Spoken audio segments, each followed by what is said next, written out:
आज हम लोग बच्चों क्वेश्चन नंबर 66 देखते हैं। ठीक है, क्वेश्चन नंबर 66 में देखिए क्या कह रहा है आपको। ये कह रहा है कि 1.44 ग्राम ऑफ टाइटेनियम, ठीक है, इस एलिमेंट का एटॉमिक वेट दे रखा 48 ग्राम, रिएक्ट करता एक्सेस ऑक्सीजन के साथ और x ग्राम टाइटेनियम का एक कंपाउंड बनाता है। लेकिन इस कंपाउंड का जो फॉर्मूला बच्चों उसमें आप देखिए कि कंपाउंड में टाइटेनियम का जो संख्या है वो 1.44 मतलब फ्रैक्शन में होता है। तो आप एक बात ये जान लें, जब किसी भी कंपाउंड के अंदर किसी भी एलिमेंट का संख्या या मेटल का ही जनरली होता है, ये डिफेक्ट के कारण बनते हैं, उसका संख्या अगर आपको फ्रैक्शन में मिले ना तो इस तरीके के कंपाउंड का एक नाम दिया जाता है नॉन स्टोइकियोमेट्रिक कंपाउंड।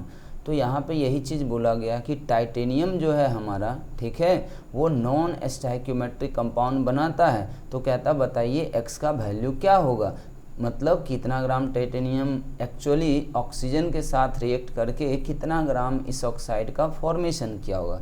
तो बच्चों इस तरीके के सवाल को या इस सवाल को बनाने के आप दो मेथड लगा सकते हैं। ठीक है, पहला मेथड तो आप इसको मोल कंसेप्ट से बना सकते हैं, जैसा कि एज यूजुअली हम लोग करते हैं। ठीक है, दूसरा एक और मेथड होता है जिसे हम लोग POAC बोलते हैं। POAC बोलते हैं, principle of atom conservation. POAC में हमें एक फ़ायदा क्या होता है बच्चों को, वहाँ पे रिएक्शन को हमें बैलेंस नहीं करना पड़ता। लेकिन आपको ये नॉलेज रखना पड़ेगा कि POAC किस एटम के ऊपर लगाएं, ठीक है, और POAC उसी एटम के ऊपर लगता है बच्चों जो आपको कन्फर्मली पता हो कि रिएक्टेंट से वो पूरा का पूरा प्रोडक्ट में जा चुका है। तो अब देखिए यहाँ पे लिखा हुआ एक्सेस ऑक्सीजन, तो एक्सेस ऑक्सीजन जैसे ही लिखा है तो हम लोग को यहाँ से एक आइडिया आ रहा है कि ये इतना ग्राम टाइटेनियम पूरा का पूरा कन्वर्ट हुआ होगा। एक तरह से देखिए तो ये लिमिटिंग रिएजेंट हुआ। अगर ये लिमिटिंग रिएजेंट हुआ इसका मतलब सारा का सारा टाइटेनियम एटम ऑक्साइड में कन्वर्ट हुआ। तो यहाँ से हमें ये क्लियर सेंस मिल रहा है कि इस कंपाउंड से इस क्वेश्चन में टाइटेनियम पे ऊपर हम POAC लगा सकते हैं। और POAC कहता क्या बच्चों, POAC कहता है क्या कि किसी भी एलिमेंट के जितने एटम रिएक्टेंट साइड होंगे उतने ही एटम प्रोडक्ट साइड भी होंगे। या आप ऐसे कह सकते हैं, ठीक है, कि अगर आपको संख्या बराबर करना है एटम का, इसका मतलब ये तभी हो सकता है जब दोनों साइड मोल बराबर हो जाए। क्योंकि आप जब मोल बराबर करेंगे तो ऑलरेडी संख्या बराबर ही होगा। तो चलिए हम पहले आपको इसको POAC से सॉल्व करके दिखा देते हैं, आप इसको मोल कंसेप्ट से खुद ट्राई करेंगे। ठीक है, हम उसका तरीका बता देंगे। चलिए तो हम लोग यहाँ पे लगाते हैं, किसके ऊपर POAC लगाएंगे बच्चों, POAC ऑन टाइटेनियम। हम लोग टाइटेनियम के ऊपर POAC लगाते हैं। तो टाइटेनियम के ऊपर POAC लगाने का मतलब सीधा सीधा है कि हमें टोटल एटम पता करने होंगे टाइटेनियम का रिएक्टेंट साइड। तो टोटल एटम पता करने का मतलब है मोल ही पता करें, क्योंकि टोटल एटम पता करके भी आप Na से गुना करेंगे मोल में और वो कट ही जाएगा। तो यहाँ से देखो टाइटेनियम का मोल कितना हो जाएगा बच्चों, तो ये आ जाएगा 1.44 डिवाइडेड बाई 48। क्लियर है, ये एक्चुअल में आया मोल ऑफ टाइटेनियम एटम, लेकिन आपको एक्चुअली संख्या निकालना था, आप इसमें से गुना करें।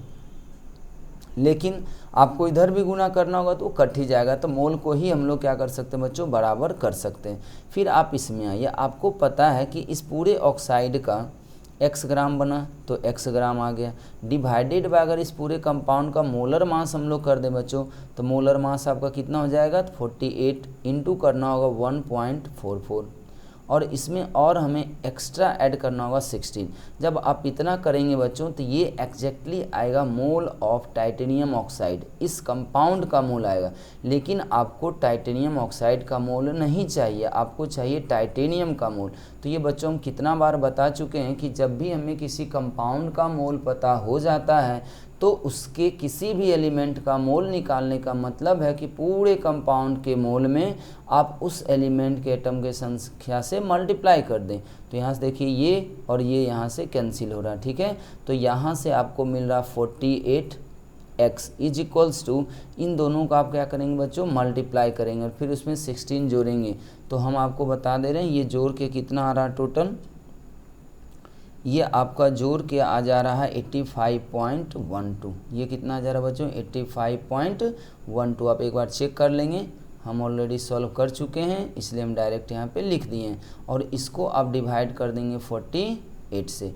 तो जब आप इसको डिवाइड करेंगे तो ये आपका आएगा 1.77 आएगा। ठीक है, 8.12 में अगर आप डिवाइड कर देते हैं 48 से, तो ये आपका 1.733 आ रहा। तो इस तरीके से देखिए तो पता चल गया कि आपको x का इतना वैल्यू मतलब इतना ग्राम एक्चुअली ये बना था। अब कोई बच्चे कहेंगे कि मोल कंसेप्ट से कैसे इसको बना सकते हैं, तो मोल कंसेप्ट से भी आप बना सकते हैं। बस मोल कंसेप्ट में आपको करना क्या होगा, इस रिएक्शन को बैलेंस करना होगा। देखिए बच्चों, यहाँ बैलेंस करना बहुत ही आसान है। आप इसको बैलेंस करेंगे तो आप ऐसे लगा देंगे, हम बैलेंस कर दे रहे हैं, प्लस ये O2 हो गया। आप इसको मोल कंसेप्ट से मेथड से खुद ब खुद बना के देख लेंगे, आंसर दोनों से उतना ही आएगा। ठीक है, 1.44। अब देखिए प्रोडक्ट साइड ऑक्सीजन 1 है, तो यहाँ पे हम 1/2 लगा देते हैं। टाइटेनियम का संख्या 1.44 है, तो चलिए यहाँ पे आप 1.44 लगा दीजिए, तो ये बैलेंस हो गया। अब यहाँ से देखिए ये पता चल रहा कि जब हम इतना मोल, चूँकि कोफिशिएंट मोल होता है, तो जब हम इतना मोल टाइटेनियम का रिएक्शन कराएंगे बच्चों, तो इसका 1 मोल बनेगा। ठीक है, तो आप देख लिए आपके पास कितने मोल थे, तो इतना डिवाइडेड बाई इतना मोल, तो उतना मोल के लिए भी कितना होगा, इतना डिवाइडेड बाई इतना गुना इतना, तो आपको मोल आ जाएगा। फिर उस मोल को आप मास में कन्वर्ट कर देंगे और इसका मास आपको x दिया हुआ। तो आप जो मास कैलकुलेट कर रहे हैं कि आपके अनुसार इतना ग्राम बनना चाहिए और क्वेश्चन के अनुसार कह रहा कि x ग्राम बना हुआ, तो आपके अनुसार जो मास आ रहा है, ठीक है,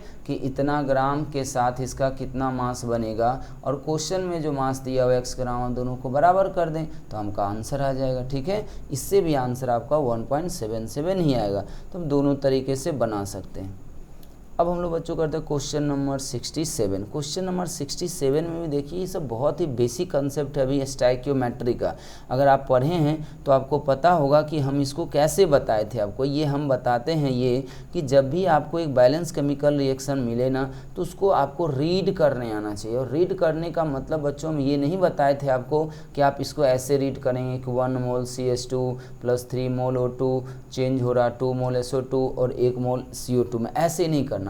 इसे नहीं पढ़ते रिएक्शन को। बैलेंस केमिकल रिएक्शन को हमें कैसे पढ़ना, हमें पढ़ना ऐसे कि ये रिएक्शन हमें कुछ बोलना चाह रहा, हमें कुछ इन्फॉर्म करना चाह रहा, और इसका इन्फॉर्मेशन क्या बच्चों, ये रिएक्शन हमें ये हिंट करता है कि जब हमारा 1 मोल CH2 रिएक्ट करेगा तो उसके लिए 3 मोल ऑक्सीजन की रिक्वायरमेंट होगी। अगर बाय द वे आप इतना दे देते हैं तब जाके 2 मोल SO2 बन जाएगा और 1 मोल CO2 बन जाएगा। तो इसी से रिलेटेड यहाँ पे कुछ सवाल पूछे गए, तो उसको हमें क्या करना बच्चों, वेरीफाई करना, लेकिन स्टेटमेंट जो गलत है वो हमें आंसर करना। चलिए हम लोग करते हैं। यहाँ देखिए क्या करा, 1 मोल CH2 will produce 1 mole of CO2। तो अभी तो हम बताए आपको बैलेंस केमिकल रिएक्शन में यही बताता कि अगर यहाँ 1 लिखा हुआ है, इसका मतलब यही बताता कि अगर 1 मोल CH2 का रिएक्शन हो गया, ठीक है, तो वो आपको 1 मोल CO2 दे देगा। तो ये तो बच्चों सही है, लेकिन हमें तो फॉल्स स्टेटमेंट ढूंढना, तो ये हमारा आंसर नहीं हो सकता। दूसरा में आप देखिए क्या कह रहा कि 16 gram oxygen produce 7.33 gram of CO2। अब क्वेश्चन में कह रहा है कि क्या 16 ग्राम ऑक्सीजन अगर हम लेंगे तो CO2 का 7.33 ग्राम बन पाएगा। तो हम चेक कर लेते हैं। चलिए बी ऑप्शन इसका हम थोड़ा सा चेक करते हैं। कैसे चेक करेंगे बच्चों, देखिए रिएक्शन क्या कह रहा कि अगर आप 3 मोल लेते हैं ना, तब जाके आपको 1 मोल बन जाएगा। 3 मोल लेते हैं तब जाके 1 मोल बनेगा। तो एक तरह से हम लोग अगर NCO2 निकाले बच्चों, मोल ऑफ CO2 निकालें, तो आपको पता होगा कि मोल ऑफ CO2 निकालने या किसी भी प्रोडक्ट का मोल निकालने कैसे बताया गया। आपको डायरेक्ट करना बच्चों कि जिसका मोल आप निकालना चाहते हैं उसका कोफिशिएंट ले लें, ठीक है।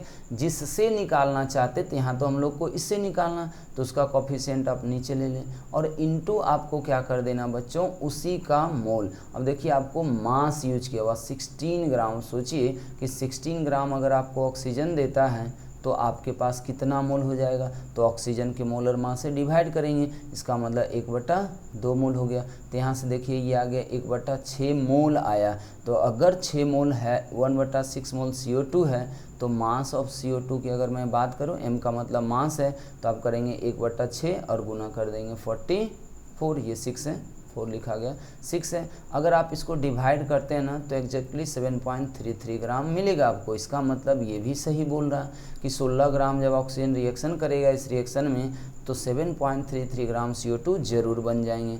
तो इसका भी मतलब ये सही हो गया, ये भी आंसर नहीं हुआ। अगला देखिए कहता कि 1 मोल CO2 जब रिएक्ट करेगा ना तो 2/3 मोल SO2 देगा। तो ये भी बच्चों हम यहीं से देख सकते हैं। कैसे देख सकते हैं, देखिए जब 3 मोल CO2 रिएक्ट करता है, जब 3 मोल O2 रिएक्ट करता है, ये O2 लिखा हुआ ध्यान से देखें, 3 मोल O2 जब रिएक्ट करेगा तो SO2 का कितना मोल बन रहा, 2 मोल बन रहा। तो जब ये 1 मोल रिएक्ट करेगा तो ये 2/3 मोल आ जाएगा। और क्वेश्चन भी वही बोल रहा कि 1 मोल O2 के लिए 2/3 मोल SO2 बनना है, तो बन तो रहा। इसका मतलब ये भी सही है, तो ऑप्शन तो यही गलत होना चाहिए, तो आंसर तो हमारा यही होगा। लेकिन अगर किसी को लगता है कि ये कैसे चेक करेंगे भाई, तो इसको भी चेक कर सकते हैं। क्वेश्चन में देखिए क्या करा, कहता 6 मॉलिक्यूल, यहाँ पे ध्यान दें, 6 molecule of oxygen requires 3 molecule of CH2। अब ये बात कर रहा हूँ मॉलिक्यूल में, तो बच्चों हम बैलेंस केमिकल रिएक्शन को एनालाइज करने आपको मोल के टर्म में बता चुके हैं, मास के टर्म में बता चुके हैं, मॉलिक्यूल के टर्म में बता चुके हैं। अगर सब गैसियस रिएक्शन है तो आप वॉल्यूम के टर्म में एनालाइज कर सकते हैं, प्रेशर के टर्म में एनालाइज कर सकते हैं, किसी भी टर्म में हम रिएक्शन को एनालाइज करने बताए हुए।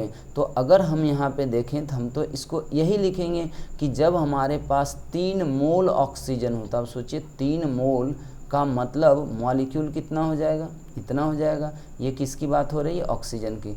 जब हमारे पास 3 × Na मॉलिक्यूल ऑक्सीजन के होंगे तब जाके CH2 यहाँ पे बच्चों देखिए CH2 के 1 मोल बन रहे हैं। 1 मोल का मतलब हो गया Na मॉलिक्यूल। तो अगर हम मोल के टर्म में देखेंगे तो हम लोग इसको ऐसे बोलेंगे कि जब हमारा 3 मोल ऑक्सीजन है तो 1 मोल है, और 3 मोल को हम मॉलिक्यूल में अगर कन्वर्ट करके सोचें तो हम बोलेंगे 3 × Na मॉलिक्यूल है, तो 1 मोल को भी मॉलिक्यूल में कन्वर्ट करेंगे तो Na हो जाएगा। देखिए जब इतने मॉलिक्यूल लेते हैं तो 1 Na मॉलिक्यूल आता है। तो आपसे पूछ रहा कि अगर आप 6 मॉलिक्यूल ले लेते हैं तो क्या होगा। आप सोचिए 6 मॉलिक्यूल लेंगे तो ये एग्जैक्टली कितना आएगा, तो आप Na डिवाइडेड बाई करना चाहेंगे 3Na और इनटू आप करना चाहेंगे 6। तो देखिए Na तो Na कट जाएगा और ये 3 से कटेगा 6, तो ये 2 टाइम्स कटेगा। तो एक्चुअल में जब आप इस रिएक्शन में 6 मॉलिक्यूल ऑक्सीजन का लेंगे ना तो उसके साथ साथ मात्र 2 मॉलिक्यूल CH2 का रिक्वायरमेंट होगा, जबकि ये कह रहा 3 मॉलिक्यूल का रिक्वायरमेंट है। तो ये बात भी गलत है, मतलब सही आंसर हमारा यही हो गया। तो इस तरीके से बच्चों ये सवाल हम लोग कर सकते थे।